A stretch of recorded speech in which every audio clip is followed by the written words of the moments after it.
Hello hi friends, நான் உங்கள் RVG. Welcome to our channel. இன்றைக்கி நம்ம வீடியோவில் வந்து எல்லாத்துக்கும் ஒரு ஃபேவரட்டான ரெசிபி, அதாவது ஜெல்லி எப்படி செய்கிறேன்னு வீடியோவில் பார்க்க போகிறோம். வாங்க வீடியோக்குள்ளே போகலாம். வீடியோக்குள்ளே போகிறதுக்கு முன்னாடி இன்னும் நம்ம சேனலை சப்ஸ்கிரைப் பண்ணாதவங்க மறக்காமல் சப்ஸ்கிரைப் பண்ணிவிட்டு பக்கத்தில் பெல் பண்ணி கிளிக் பண்ணிக்கோங்க. அப்போ தான் நான் போகிற வீடியோ நோட்டிஃபிகேஷன் வந்து உங்களுக்கு உடனே வரும். வாங்க வீடியோக்குள்ளே போகலாம். நம்ம ஜெல்லி செய்கிறதுக்கு வந்து ஒரு சாஸ் பேனை எடுத்துக்கோங்க. அந்த சாஸ் பேனில் வந்து நான் ஒரு 3 கப் அளவு வந்து தண்ணி ஆட் பண்ணிக்கிறேன். மெஷரிங் கப்பில் நான் எடுத்துக்கோங்க. மெஷரிங் கப்பில் 3 கப் அளவு தண்ணி ஆட் பண்ணிவிட்டு, தண்ணி லைட்டாக ஹீட் ஆனதுக்கப்புறம் நான் வந்து அகர் வந்து கடையில் வாங்கியிருந்தேன். அதை வந்து இதில் அப்படியே ஆட் பண்ணிக்கலாம். நீங்கள் ஊற வச்சுட்டு கூட 10 நிமிஷம் ஊற வச்சுட்டு கூட ஆட் பண்ணலாம். நான் வந்து இன்றைக்கி ஸ்ட்ரைட்டாகவே ஆட் பண்ணிக்கிறேன். ஆட் பண்ணிவிட்டு நல்லா கலந்து விட்டுறலாம். இந்த அகர் வந்து டோட்டலாக கம்ப்ளீட்டாக நம்மளுக்கு வந்து கரைஞ்சிருக்கணும். அது வரைக்கும் நம்ம வெயிட் பண்ணலாம். கொஞ்சம் சாஃப்டாக இருக்குது, இன்னும் கொஞ்சம் நேரம் நம்மளுக்கு நல்லா வேகணும். அது வரைக்கும் இடையில கிளறி விட்டுக்கிட்டே இருங்க.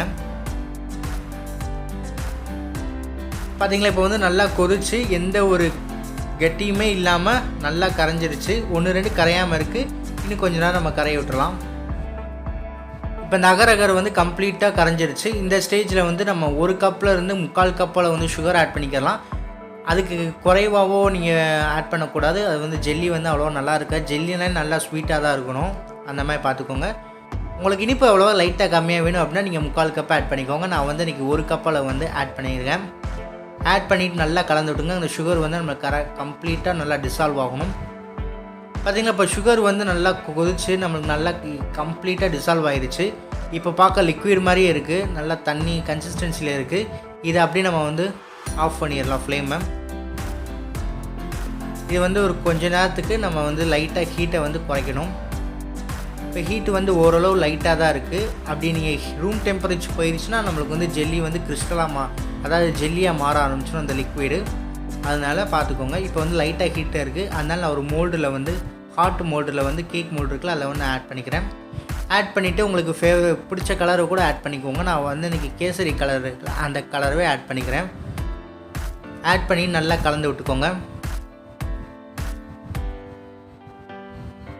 மிக்ஸ் பண்ணிவிட்டு ஒரு 2 ட்ராப் அளவு வந்து வெனிலா எக்ஸ்ட்ராக்ட் ஆட் பண்ணிக்கோங்க. நான் வந்து சும்மா நார்மல் பவுலில் வந்து கொஞ்சம் ஆட் பண்ணிக்கிறேன். இதில் வந்து நான் ரோஸ் மில்க் ஃப்ளேவர் வந்து ஆட் பண்ண போகிறேன். ரொம்ப ஃபேவரட்டானது எனக்கு. ஆட் பண்ணதுக்கப்புறம் நான் வந்து ரோஸ் மில்க் எசன்ஸ் இருக்குல்ல, அந்த இதை ஆட் பண்ணிக்கிறேன். ரோஸ் மில்க் சிரப்புன்னு கூட சொல்லுவாங்க. ரோஸ் மில்க் சிரப்பை வந்து ஒரு டேபிள் ஸ்பூன் வந்து 1.5 டேபிள் ஸ்பூன் ஆட் பண்ணிக்கோங்க. ஃப்ளேவர் வந்து செம்மையாக இருக்கும்.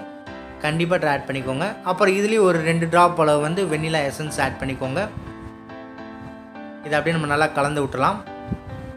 கலந்து விட்டுட்டு கொஞ்ச நேரத்துக்கு லைட்டாக செட் ஆகிற வரைக்கும் நம்ம வெளியில் வைப்போம்.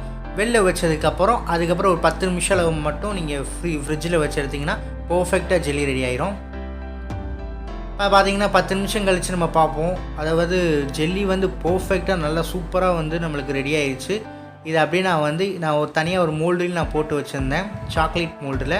பார்த்திங்கன்னா நல்லா கிறிஸ்டலாக இருக்குது, செம்மையாக இருக்குது.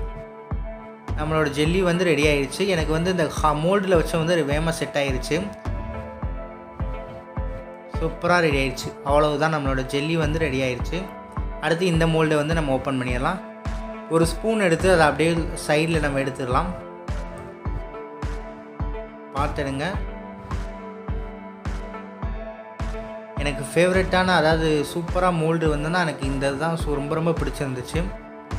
பார்த்தீங்களா, ஜெல்லி வந்து அப்படியே பர்ஃபெக்டாக இருக்குது. இது அப்படியே பிளேட்டுக்கு மாற்றிடலாம். பார்த்தீங்களா, பிளேட்டில் எப்படி அழகாக ஓடி விளையாடுதுன்னு.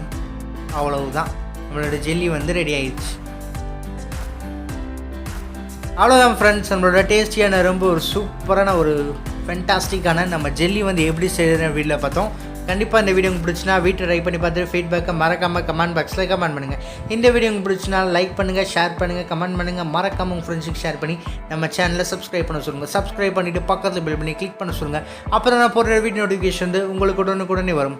இன்னொரு அருமையான ரெசிபியில் நம்ம சந்திக்கலாம். தேங்க்ஸ் ஃபார் வாட்சிங் திஸ் வீடியோ.